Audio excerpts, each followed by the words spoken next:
안녕하세요. 날마다 영의 양식을 공급하는 일용할 양식 묵상을 나눌 부산지구 김의엽 간사입니다. 3월 19일 일용할 양식 오늘의 본문은 열왕기상 18장 30에서 46절까지의 말씀입니다. 우리는 어제까지의 일용할 양식에서 바알과 아세라 선지자들의 헛된 부르짖음을 보았습니다. 이 모습을 엘리야와 이스라엘 사람들도 함께 보았습니다. 이 광경을 전부 보고 나서 이제 엘리야는 백성들에게 가까이 오라고 말합니다. 그렇게 한 이유는 여호와의 무너진 제단을 다시 쌓기 위함입니다. 엘리야는 이 제단을 쌓는 데 있어서 12지파를 상징하는 12개의 돌을 취해서 쌓습니다. 특별히 여기서 그는 이스라엘의 12지파를 야곱의 아들들의 지파라고 표현하고 있습니다.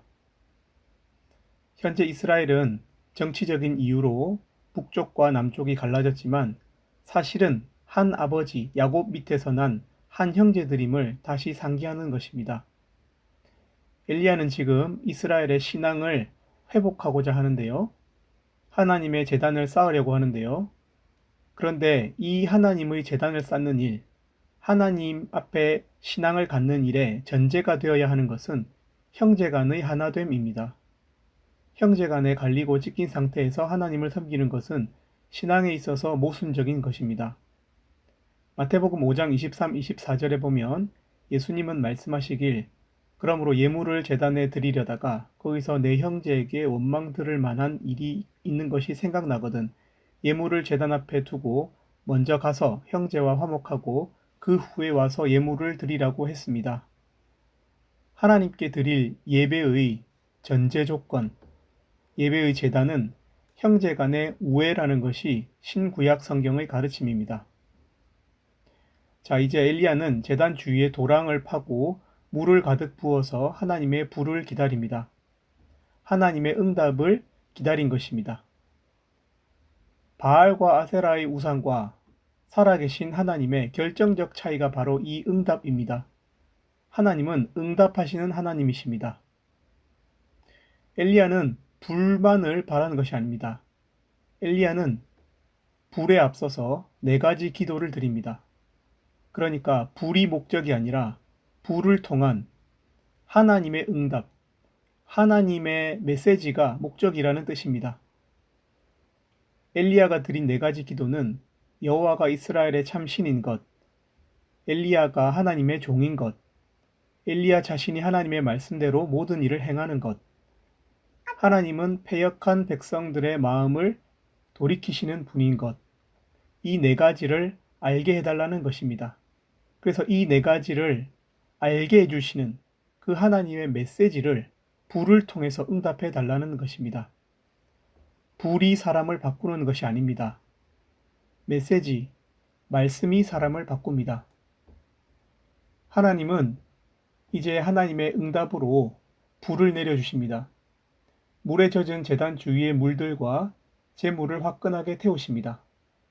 화끈한 응답하심입니다. 불은 물에 약합니다. 그것이 자연의 법칙입니다. 그러나 하나님의 역사는 초자연적인 영역도 있습니다. 자연스럽고 변함이 극히 적은 하늘이 일순간 흔들리며 갈라지고 불이 내려왔습니다. 그리고 도랑의 물을 압도적인 불로 사르십니다. 하나님은 때때로 적극적인 응답을 해주십니다. 사건에 개입하시고 자연 속에 초자연적인 일들을 해가시면서 우리를 깨우십니다. 이제 백성들은 이렇게 고백할 수밖에 없습니다.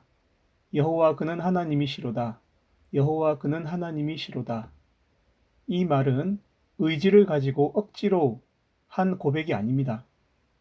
불의 역사를 경험한 백성들의 마음에서 흘러나온 그냥 입에서 머물고 있는 그런 고백입니다.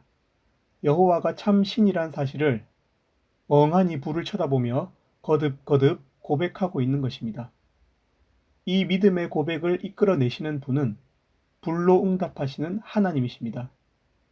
그래서 에베소서 2장 8절에 보면 너희는 그 은혜에 의하여 믿음으로 말미암아 구원을 받았으니 이것은 너희에게서 난 것이 아니요 하나님의 선물이라고 말씀해 주십니다.